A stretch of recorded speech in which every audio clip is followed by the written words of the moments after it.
তাই কৃষ্ণচরণে কিভাবে আত্মনিবেদন করতে হয় সেটা বিদ্যাপতি লিখে দিয়ে গেছেন। সুদনদা আপনাদের কাছে সেই পদ পরিবেশন করবে। আমি ওকে বলেছি যে বাংলার সর্বশ্রেষ্ঠ সম্পদ হচ্ছে কীর্তন গান। বাঙালি জাতির এটা খুব গর্বের বিষয় যে কীর্তনের মতন একটা শুদ্ধ সঙ্গীত আমাদের কপালে এসে জুটেছে। আমরা যেন সেই কীর্তনের মর্যাদা রক্ষা করে গাইতে পারি।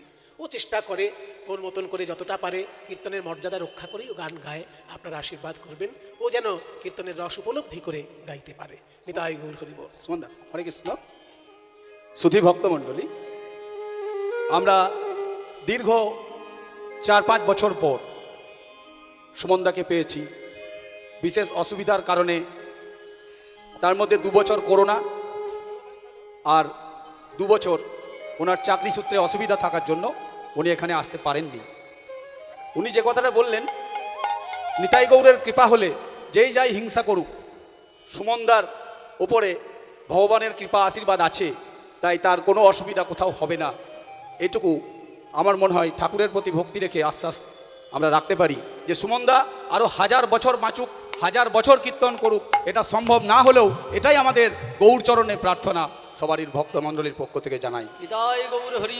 আমরা অত্যন্ত আনন্দিত, অত্যন্ত খুশি যে আজকে শ্রী শ্রী গৌর গোবিন্দ লীলা কীর্তন অনুষ্ঠানে সুমনদাকে আমরা পেয়েছি। তার সঙ্গে অত্যন্ত খুশি বৌদিকে পেয়েছি এবং উদীয়মান কীর্তনিয়া পশ্চিমবাংলার স্বনামধন্য কীর্তনিয়া সুনন্দা ভট্টাচার্যকে পেয়েছি। ও আমার মেয়ের মতো, তাই অনুরোধটা করলাম, কিছু মনে করো না। জয় নিতাই। হঠাৎ করে সম্প্রদায়ের মধ্যে থেকে গান গাইতে বললে তো একটু চিন্তায় পড়ে যাওয়া হয়, কিন্তু আপনারা সবাই নিজ কন্যা সম ভেবে আমাকে আশীর্বাদ করবেন। আমি যতটুকু পারবো চেষ্টা করব। বিদ্যাপতি ঠাকুরের রচিত নিবেদনের একটি পদ সুদামা শ্রীকৃষ্ণের চরণে নিজ সখ্য ভাব কেমনভাবে প্রকাশ করছেন, আমরা সেই নিয়ে পদটি শুনব। হে মাধব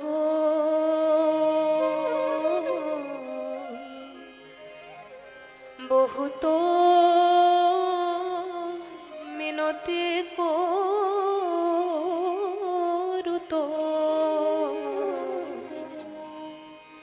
হে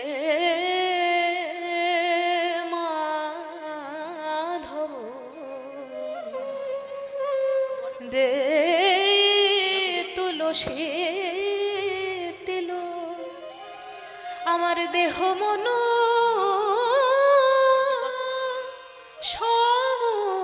সমর্পণু দয়া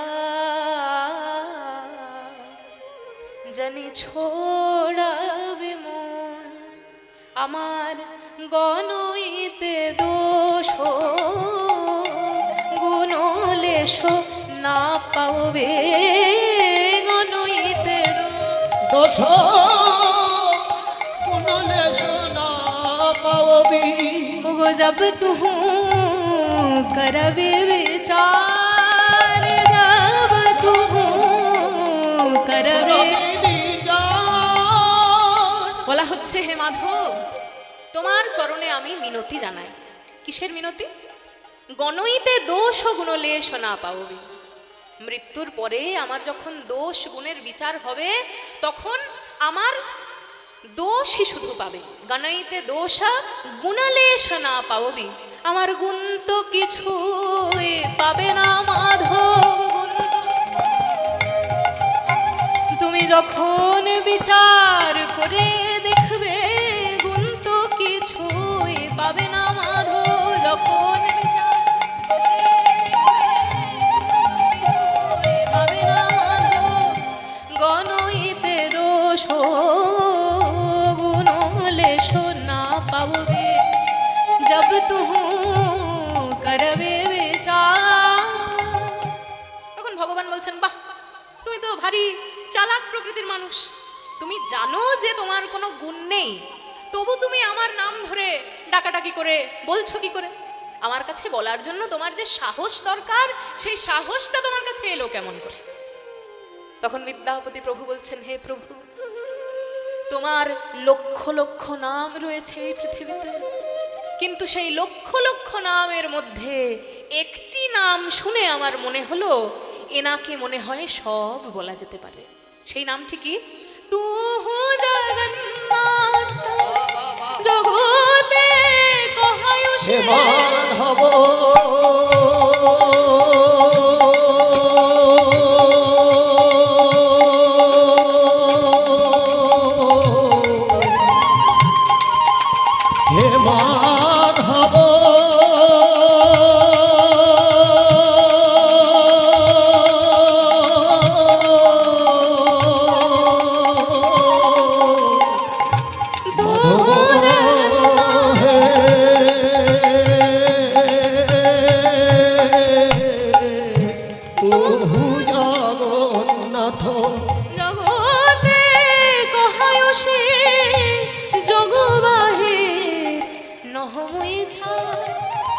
সেই ভরসায় তোমায় ডাকি, সেই ভরসায়। ওগো তুমি হলে এই জগতের নাথ, সেই ভরসায় তোমায় ডাকি। মাধব তুমি হলে জগতের নাম, সেই ভরসায় তোমায় ডাকি। মাধব তুমি হলে জগতের নাথ, আর আমি তো জগৎ ছাড়া নই হে নারায়ণ। জগতের নাথ, আমি তো জগৎ ছাড়া নই গো। তুমি হলে জগতের নাথ, আমি তো জগৎ ছাড়া নই গো। আমি সেই ভরসায় তোমায় ডাকি, ডাকি। জগ বাহির নহমই ছা। এবার বলছেন যে তুমি মনুষ্যরূপে জন্মগ্রহণ করেছো, তাই তুমি এতগুলো কথা বলতে পারলে। এবার তুমি যদি মানুষ রূপে জন্মগ্রহণ নাই করতে, যদি তুমি কীট পতঙ্গ গরু ছাগল এই রকম কোনো জন্মে জন্মগ্রহণ করতে, তাহলে কি তুমি এতগুলো কথা বলতে পারতে? Man is a rational animal, rational animal, বুদ্ধিমান মানুষ, তাই তুমি এতগুলো কথা বলতে পারলে। যদি মানুষ না হতে তাহলে তো এতগুলো কথা বলতে পারতে না। তখন বিদ্যাপতি ঠাকুর বলছেন, হে প্রভু, পরজন্মে আমি কেমন রূপে পৃথিবীতে আসবো তা জানি না, তাই এই জন্মে যখন মানুষ রূপে জন্মগ্রহণ করতে পেরেছি, পরের প্রত্যেকটি জন্মের জন্য আমি একটি প্রার্থনা করে গেলাম। সেই প্রার্থনা কি? কি মানুষ পশু পাখি কে জন্মে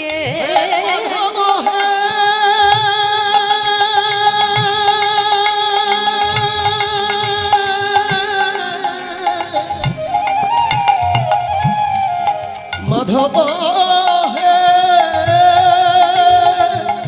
কি মানুষ পশু পাখি গিয়ে জন্মিয়ে, অথবা কীট পতঙ্গে আমার কর্ম বিপাকে গতাগতি পুন পুন কর্ম বিপাকে গতাগতি পুন পুন মতির তুয়া পর সঙ্গে যেন ওই চরণে মতি থাকে। যেন ওই চরণে মতি থাকে। আমি যেমন রূপে আসি না কেন ওই চরণে মতি থাকে। আমি যেমন ভাবে আসি না কেন ওই চরণে মতি থাকে। মতির তুয়া পর সঙ্গে। এবার এমন সুন্দর পদটি যিনি লিখেছেন তাকে প্রণাম জানিয়ে আমি আমার অংশটি শেষ করব। ভনয়ে বিদ্যাপতি অতিশয় কাতর, ভনয়ে বিদ্যাপতি অতিশয় কাতর, তরইতে ইহ ভব সিন্ধু, তরইতে ভব সিন্ধু। পদ পল্লব করু অবলম্বন, পদ পল্লব পদ পল্লব করু অবলম্বন।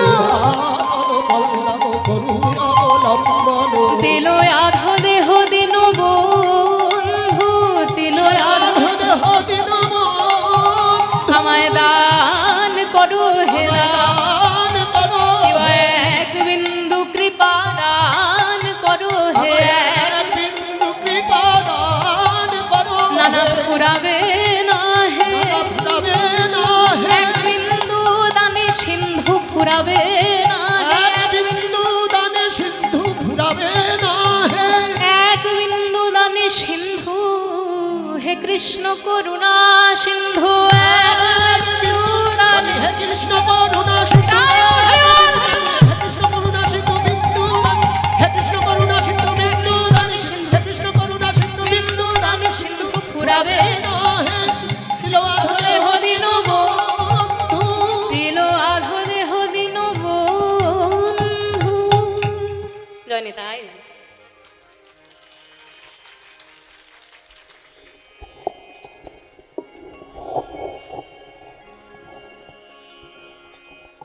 জয় নিতাই, আপনারা আশীর্বাদ করবেন। ওকে আমি একটাই কথা বলেছি যে বাঙালির খুব আত্মসম্মানের একটা সঙ্গীত হচ্ছে কীর্তন গান। অন্যান্য গান নিশ্চয়ই খুব ভালো জিনিস, কিন্তু কীর্তন গানে সাহিত্যে, দর্শনে, ভক্তি এবং বাংলার ইতিহাস, বাংলার সংস্কৃতির সঙ্গে এমন ওতপ্রোত প্রাণের সম্পর্ক, এই জিনিস অন্য গানে পাওয়া যায় না। সেই জন্য যথাসাধ্য পড়াশোনা করে এবং যথাসাধ্য জ্ঞান অর্জন করে কীর্তনের রস উপলব্ধি করে যেন কীর্তনটা গাইতে পারে, এটা আমি ওকে বলেছি। আপনারা আশীর্বাদ করবেন ও যেন সেই পথে এগিয়ে যেতে পারে। নিতাই গৌর প্রেমানন্দে হরি বল। যাই হোক, যখনই সুদামাকে বলে, ওরে সুদামা,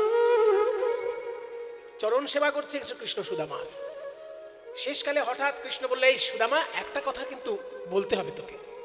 আমরা যখন পড়াশোনা করতাম শান্তিপনি মুনির বিশ্ববিদ্যালয়ে, আমাদের সেই ভিক্ষে করে দক্ষিণা দিতে হতো না, বাবার থেকে পয়সা আসবে আর মাস্টারমশাই পড়াবে, বা সরকার পয়সা দেবে মাস্টারমশাই পড়াবে, এটা তখনকার দিনে ছিল না। কারণ সরকার যদি মাস্টারদেরকে মাইনে দেয়, তাহলে সরকারের কথা শুনতে মাস্টাররা বাধ্য থাকবে। আমার কথা যদি কারোর কানে, কারোর বুকে গিয়ে খোঁচা লাগে, দয়া করে আমাকে দোষ দেবেন না। কারণ শাস্ত্র পাঠ করে আমার যতটুকু উপলব্ধি হয়েছে আমি সেটা বলি, কারণ খোঁচা লাগলে আমার করার কিছু নেই। যদি সরকার কাউকে টাকা দিচ্ছে, শিক্ষককে যদি টাকা দেয় সরকার, তাহলে সরকার বলবে তুমি আমার কথা শুনতে বাধ্য। সেই জন্য আগেকার দিনে সরকারি টাকায় পড়াশোনা হতো না, গ্রামে গিয়ে ছাত্ররা ভিক্ষা করে এনে শিক্ষককে দান করতো ভিক্ষা, আর সেই ভিক্ষায় শিক্ষক ছাত্রদেরকে পড়াশোনা করাতো। ওই জন্য তখনকার দিনে ব্রহ্মচারী মাত্রেই ভিক্ষা করে এনে গুরুকে দেবে, তবে শিক্ষক শিক্ষা দেবেন, এটা ছিল তখনকার দিনে। তা দক্ষিণা ঠিকঠাক দিয়েছিস তো গুরুদেবকে? তখন বলছে যে দেখ, দক্ষিণা তুইও দিয়েছিস, আমিও দিয়েছি, তো এত বছর পর আবার জিজ্ঞাসা করছিস কেন? বলে, আরে কিছু কিছু ফাঁকিবাজ লোক থাকে, তারা দক্ষিণা না দিয়ে খুব আনন্দে থাকে, কিন্তু তারা জানে না যে গুরুকে ফাঁকি দিলে আসলে সেটা নিজেকেই ফাঁকি দেওয়া হচ্ছে। জানিস তো, এই জগতে 3 রকমের গুরু আর 3 রকমের দক্ষিণা হয়। সুদামা বলছে, বাবা তোর কাছে আসলেই নতুন কথা শোনা যায়। আমরা তো এতদিন জানতাম যে গুরু 2 রকমের হয়, দীক্ষা গুরু, শিক্ষা গুরু। কি বাবা? দীক্ষা গুরু যিনি মন্ত্র দিয়ে মন্ত্ররূপী ঈশ্বরকে আমার হৃদয়ে প্রতিষ্ঠা করেছেন, তিনি হলেন দীক্ষা গুরু। আর শিক্ষাগুরু যিনি আমার জীবনে এগিয়ে যাবার পথ যিনি শিখিয়ে দিয়েছেন, তিনি শিক্ষাগুরু। তাহলে আবার 3টে গুরুর 3টে দক্ষিণা কেন বলছিস? বলে, শোন, গুরু 3 রকম, তার দক্ষিণাও 3 রকম। প্রথম গুরু কে জানিস? দীক্ষা গুরুও নয়, শিক্ষা গুরুও নয়, প্রথম গুরু হচ্ছে পিতা মাতা। জনক প্রথম গুরু জন্ম যাহা হইতে, জনক প্রথম গুরু জন্ম যাহা হইতে, জনক প্রথম গুরু জন্ম যাহা হইতে, জনক প্রথম গুরু জন্ম যাহা হইতে, পিতা মাতা আদি গুরু কহি তোমার সাক্ষাতে, পিতা মাতা আদি গুরু তোমার সাক্ষাতে। বলছে জনক প্রথম গুরু, বাবা মা হচ্ছেন প্রথম গুরু। যে বাবার জন্য আমি ছোট থেকে বড় হয়েছি, যে মা আমাকে গর্ভে ধারণ করে আমাকে এই পৃথিবীতে এনেছেন, তারা হলেন প্রথম গুরু।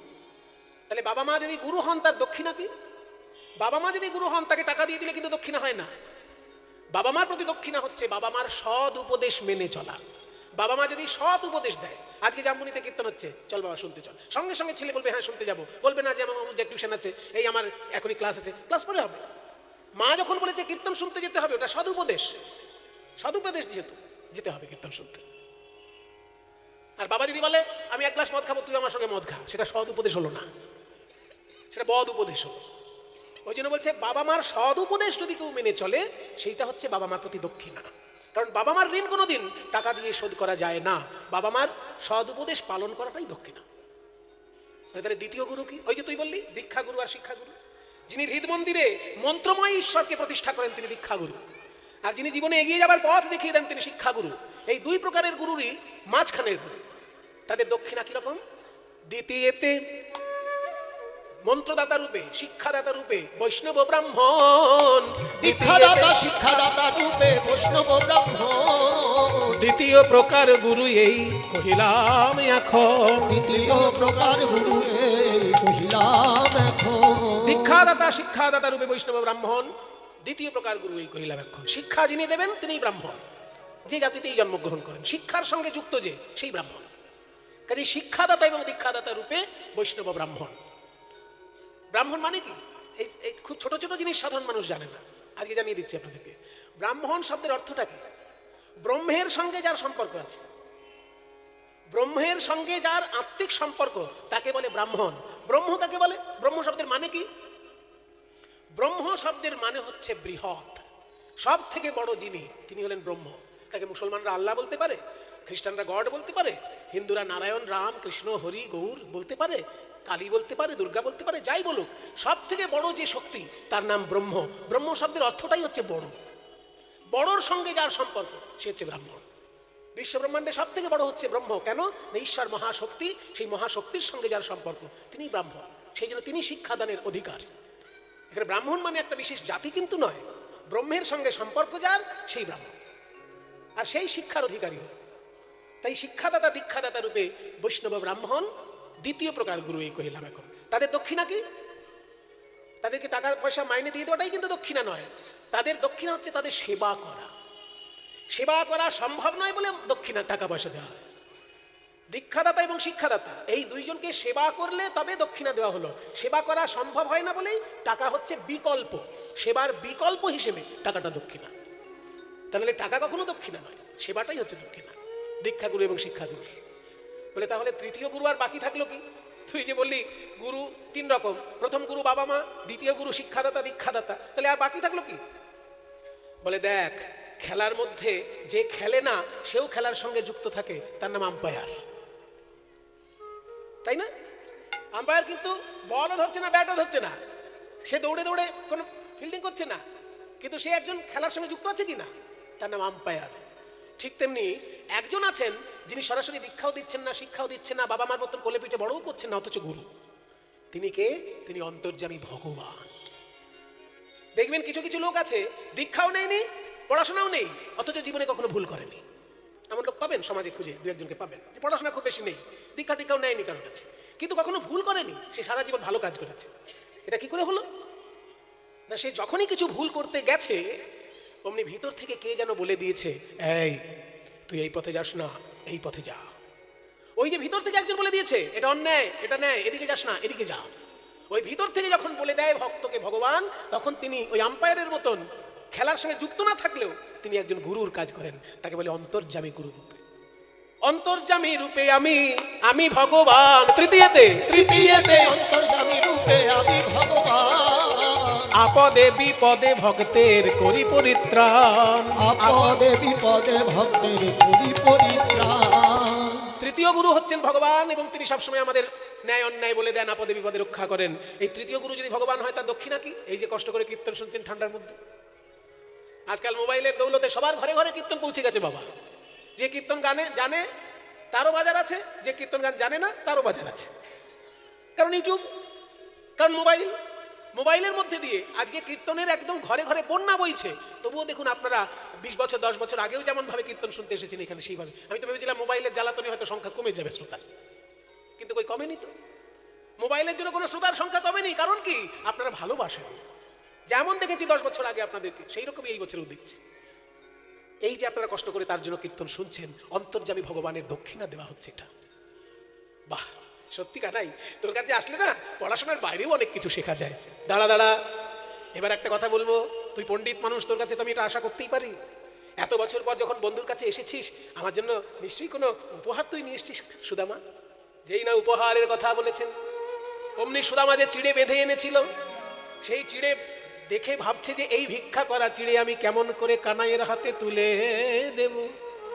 এই ভেবে যখনই ওই চিড়েটা বগল দাবায় লুকিয়ে রেখেছে। এই কানাই, ওই কথা ছাড়। না ছাড়বো কেন? তুই পণ্ডিত মানুষ, তোর তাই ভুল হয় না।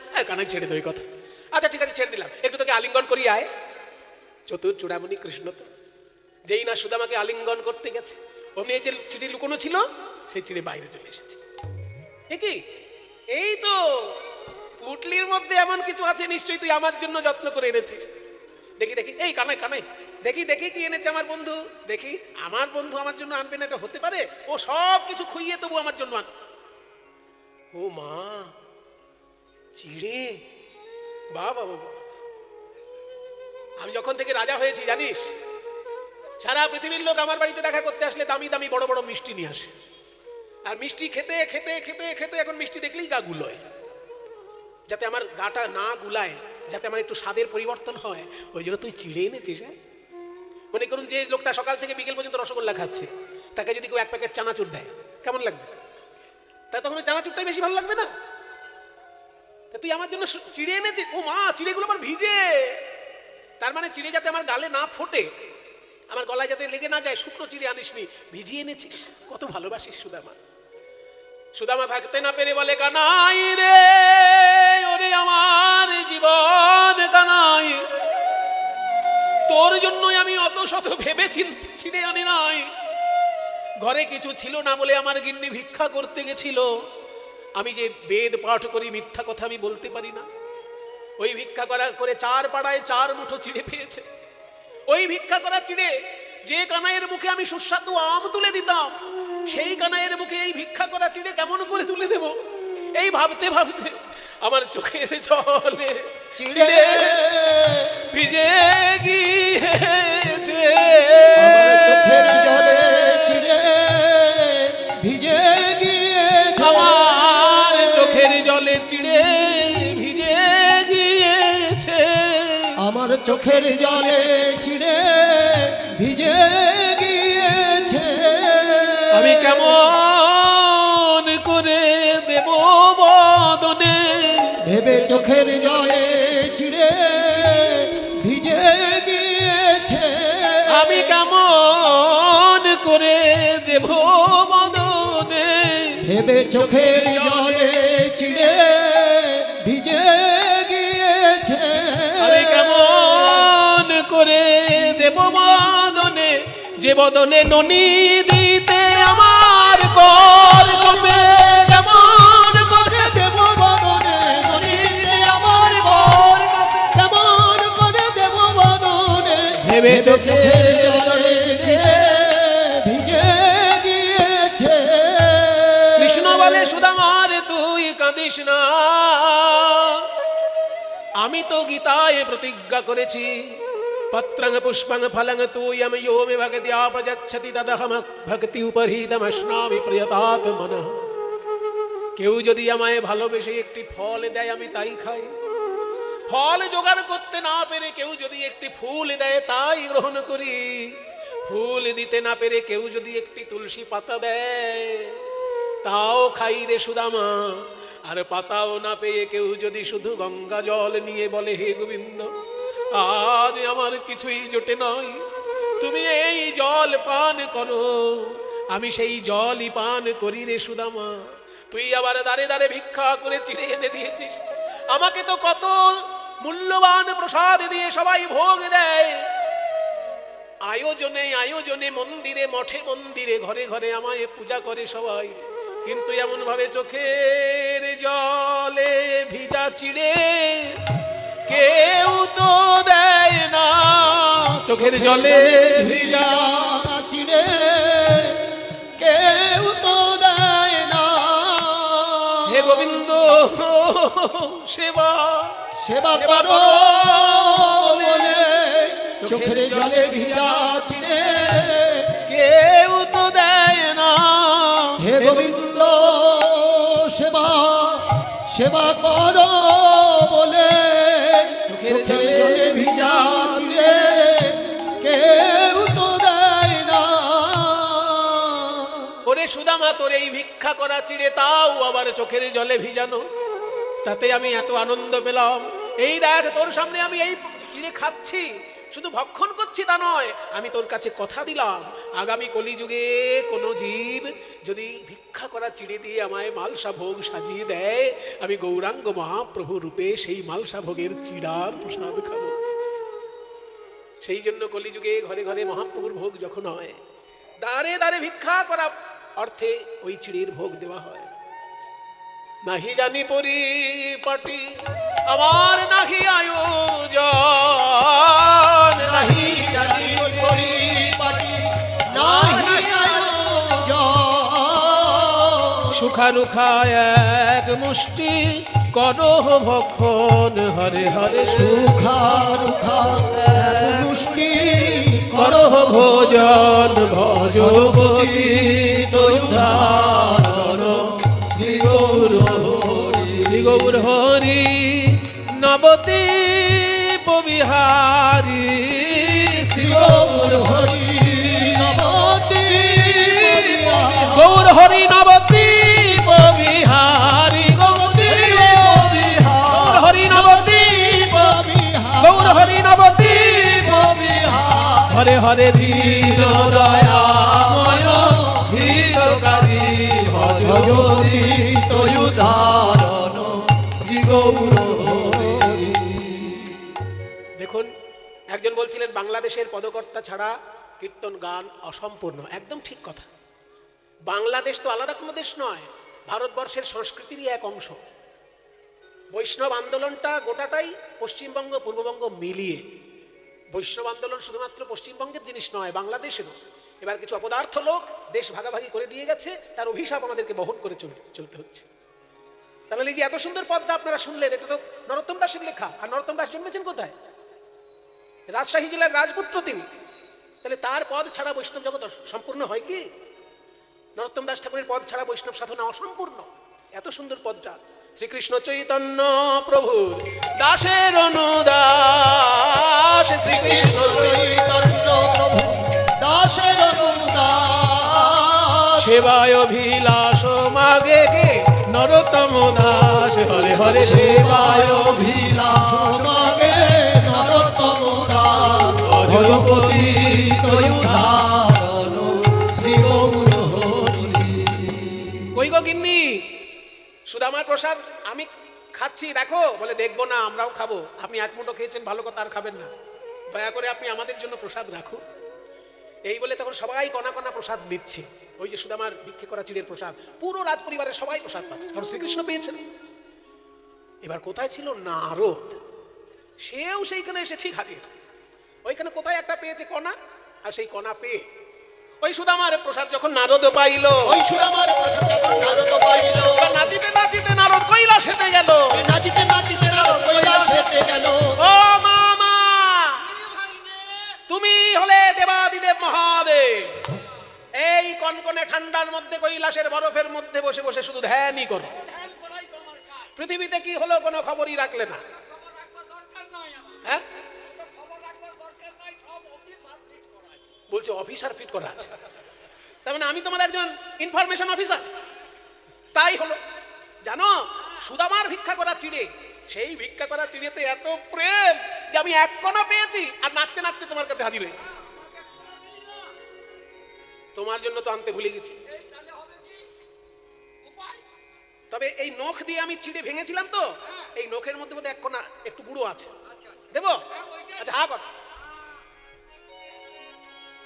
নখাগ্নের প্রসাদ যখন পাইল, ওই নখাগ্নের প্রসাদ শিবের বদনেতে দিল, নখাগ্নের প্রসাদ শিবের বদনেতে দিল। ওই নখাগ্নের প্রসাদ শিবের বদনেতে দিল। আজ তাই পেয়ে ভোলানাথ নাচিতে লাগিল, বলি তাই পেয়ে ভোলানাথ নাচিতে লাগিল। আনন্দ ধরে না, আনন্দ ধরে না, আনন্দ ধরে না, আনন্দ ধরে না, আনন্দ ধরে না, চিরার বক্রে আনন্দ ধরে না, চিরা প্রসাদ আনন্দ ধরে না। তাই পেয়ে ভোলানাথ নাচিতে লাগিল। তাই পেয়ে ভোলানাথ নাচিতে লাগিল। বলে বাবা কৈলাস তো কাঁপছে, মামাও নাচছে, ভাগ্নেও নাচছে, ব্যাপারটা কি? বলে ব্যাপারটা হলো সুদামার প্রসাদ। সুদামার ভিক্ষা করা চিড়েতে চোখের জল, এতে এমন অমৃত যে সেই অমৃতের স্বাদ পেয়ে আমরা নাচছি। দুর্গা বলছে তাহলে আমার ভাগ্যে জুটলো না? বলে না, আর তো নেই। তাহলে তোমরা শোনো, মামা ভাগ্নে আজকে প্রসাদ পেয়ে আনন্দ মনে নৃত্য করছো। এই প্রসাদ আগামী কলিযুগে আমি কি করব জানো? যখন জগন্নাথের ভোগ লাগবে, সেই জগন্নাথের ভোগের প্রসাদ যখন আমার মন্দিরে আসবে, আমি আদেশ দেব এই প্রসাদ যেন জনে জনে বিতরণ হয়। সেই জন্য জগন্নাথের প্রসাদ জগন্নাথের মন্দির থেকে মা বিরজার কাছে যায়, আর মা বিমলার আদেশে সেই প্রসাদ আনন্দ বাজারে বিক্রয় হয়। আমি দাঁড়ে দাঁড়ে বিকাবো, দাঁড়ে দাঁড়ে বিকাবো, জগন্নাথের মহাপ্রসাদ দাঁড়ে দাঁড়ে বিকাবো, জগন্নাথের মহাপ্রসাদ দাঁড়ে দাঁড়ে বিকাবো। জগন্নাথের প্রসাদ পেয়ে সবার জীবন ধন্য হবে। জগন্নাথের ওই সবার জীবন ধন্য হবে, জগন্নাথের প্রসাদ পেয়ে সবার জীবন ধন্য হবে। জগন্নাথের প্রসাদ আমি দাঁড়ে দাঁড়ে বিকাবো। 10 দিন সুদামার কাছে শ্রীকৃষ্ণের কাছে সুদামা রইলেন, কিন্তু কোনোদিন হাত পেতে কিছু চাইলেন না, দুঃখের কথা জানালেনও না। সুদামা যখন চলে যাচ্ছে, একটা কথা বলতে বলতে যাচ্ছে, কানাই তোর কাছে আমি কিচ্ছু চাই না রে। এতদিন পরে বন্ধু বলে যে তুই আমাকে বুকে জড়িয়ে ধরেছিস, এটাই আমার কাছে সব থেকে বড় পাওনা। সুদামার সেই মুখের বাণীটা ভাগবতের শ্লোকে লেখা আছে। শ্লোকটা হচ্ছে কোয়াহম দরিদ্র, কোয়াহম মানে কোথায় আমি এক দরিদ্র, আমার নাম সুদামা। কোয়াহম দরিদ্র পাপিয়ান, আর ক কৃষ্ণ শ্রীনিকেতন, কোথায় শ্রীকৃষ্ণ? যার চরণে লক্ষ্মী বাঁধা। শ্রীনিকেতন, শ্রীনিকেতন মানে কি? শান্তিনিকেতন, শ্রীনিকেতনে আপনারা বাস করেন। দেখুন এই শব্দটা ভাগবতের পাতায় রয়েছে, ভাগবতে রয়েছে শ্রীনিকেতনের নাম। বলছে কোয়াহম দরিদ্র পাপিয়াল ক কৃষ্ণ শ্রীনিকেতন। তাহলে শ্রীনিকেতন মানে কি? শুনে রাখুন, এগুলো কেউ বলবে না। শ্রী মানে লক্ষ্মী, আর নিকেতন মানে বাড়ি। শান্তি নিকেতন মানে শান্তির বাড়ি, আশ্রয়। তাহলে শ্রী মানে লক্ষ্মী, নিকেতন মানে বাড়ি, মানে লক্ষ্মীর গৃহস্বরূপ গোবিন্দের ওই রাঙাচরণ। তাই কোথায় আমি দরিদ্র সুদামা, আর কোথায় লক্ষ্মী চরণে বাঁধা রয়েছে যার, সেই কৃষ্ণ। কিন্তু সে আমাকে বন্ধু বলে বুকে জড়িয়ে ধরেছে। ব্রহ্মবন্ধু রীতি স্মাহম বাহুভ্যাং পরিরম্ভিত। সে যে আমায় বুকে জড়িয়ে ধরেছে দুটো হাত দিয়ে, এটাই আমার জীবন ধন্য। কোয়াহম দরিদ্র পাপিয়ান ক কৃষ্ণ শ্রীনিকেতন, ব্রহ্মবন্ধু রীতি স্মাহম বাহুভ্যাং পরিরম্ভিত। কাহং দরিদ্র পাপিয়া ক কৃষ্ণ শ্রীনিকেতন, ব্রহ্মবন্ধু রীতি স্মহাং বাহুভ্যাং পরিরম্ভিত। প্রেম মৈত্রী বন্ধুত্ব মন হৌক তারি শনে গো। প্রেম মৈত্রী বন্ধুত্ব মন হৌক তারি শনে গো। আমি আর কিছু চাই না রে। প্রেম মৈত্রী বন্ধুত্ব মন আর কিছু চাই না গো। যেন জন্মে জন্মে বন্ধু হতে পারি, আর কিছু চাই না। জন্মে জন্মে বন্ধু হতে পারি, আর কিছু চাই না। যেন জন্মে জন্মে বন্ধু হতে পারি। আমি আর কিছু চাই না। ওই প্রেম মৈত্রী বন্ধুত্ব মন হৌক তারি শনে গো। এই শুধু চাই আমি জনমে জনমে। এই শুধু চাই আমি জনমে জনমে গো। সেই জন্য সুদামা কলিযুগে গৌরাঙ্গ মহাপ্রভুর সঙ্গেও এসেছে। তার নাম হয়েছে সুন্দরানন্দ পণ্ডিত। সুন্দরানন্দ পণ্ডিত বন্দি বড় আসে গো, ফুটালো কদম্ব পুষ্প জাম্বিরের গাছে গো। সুন্দরানন্দ পণ্ডিত বন্দি বড় আসে গো, ফুটালো কদম্ব পুষ্প জাম্বিরের কাছে গো। বিদায় নিয়ে সুদামা যখন নিজের বাড়িতে এসেছে, দেখে কি রাজবাড়ি। এই ও কৃষ্ণদা, আগে কি এইখানে এই বিল্ডিং ছিল? সুব্রতদাকে জিজ্ঞেস করি। ও সুব্রতদা, সুব্রতদা, এই বিল্ডিং কি আগে ছিল? ছিল না তো? ওই দেখুন বিল্ডিং। হ্যাঁ ওই আমি লীলার জন্য বিল্ডিং বলছি। মা দুর্গার এত সুন্দর মন্দির তৈরি হয়েছে, কত দেখতে ভালো লাগছে। কিন্তু আমি লীলার খাতিরে বলছি, এই যে প্রাসাদ কি আগে ছিল? কুড়ে ঘর ছিল, তাল পাতার কুড়ে ঘর ছিল। সবাই বলতো সুদামা ভিখারি ভিখারি, আর আমার এই বাড়ির জায়গায় এত বড় রাজপ্রাসাদ কে করলো? রাজপ্রাসাদের ভেতর থেকে তখন সেজে গুজে সুদামার স্ত্রী আসছে। বাহ! সুব্রতদা বললেন, এইখানে যে মন্দিরটি তৈরি হয়েছে, একদিকে মহাদেব, দেবাদিদেব মহাদেবের মন্দির, আর তার পাশে একদিকে রাধাকৃষ্ণের মন্দির থাকবে, মাঝখানটায় মা দুর্গার মন্দির থাকবে। কত সুন্দর একটা ভক্তির সুন্দর পরিমণ্ডল তৈরি হয়েছে এই জায়গাটা। মাঝখানে এই যে বিশাল মন্দির দেখছেন, একদিকে থাকবেন বাবা মহাদেব, একদিকে থাকবেন রাধাকৃষ্ণ, আর মাঝখানে থাকবেন মা দুর্গা। শাক্ত বৈষ্ণব শৈব সব একাকার, মিলেমিশে আমরা আনন্দ করতে পারবো। এই তো আমাদের ভারতবর্ষ। তাহলে এই যে মন্দিরটি সুন্দরভাবে তৈরি হচ্ছে, সকলে সহযোগিতা করে এর পরিপূর্ণ রূপ আপনারা দেবেন, এই প্রার্থনা সবার কাছে জানিয়ে রাখি। আর সুদামা বলছে যে আমার এই রাজপ্রাসাদ তো আগে ছিল না। তখন ভেতর থেকে সুশীলা দেবী সর্ব অলঙ্কারে সজ্জিতা হয়ে এসে বলছে, ওগো এই রাজপ্রাসাদ তোমারই রাজপ্রাসাদ।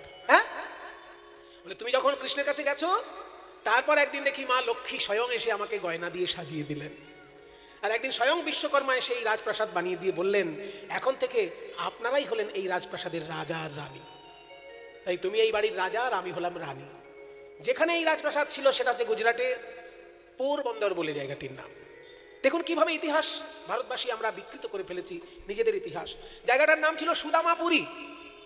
এত সুন্দর নাম ছিল সুদামাপুরী, সেখানে সুদামার নামটা বাদ দিয়ে দিল, কারণ ওখানে মুসলমানের শাসন ছিল তখন।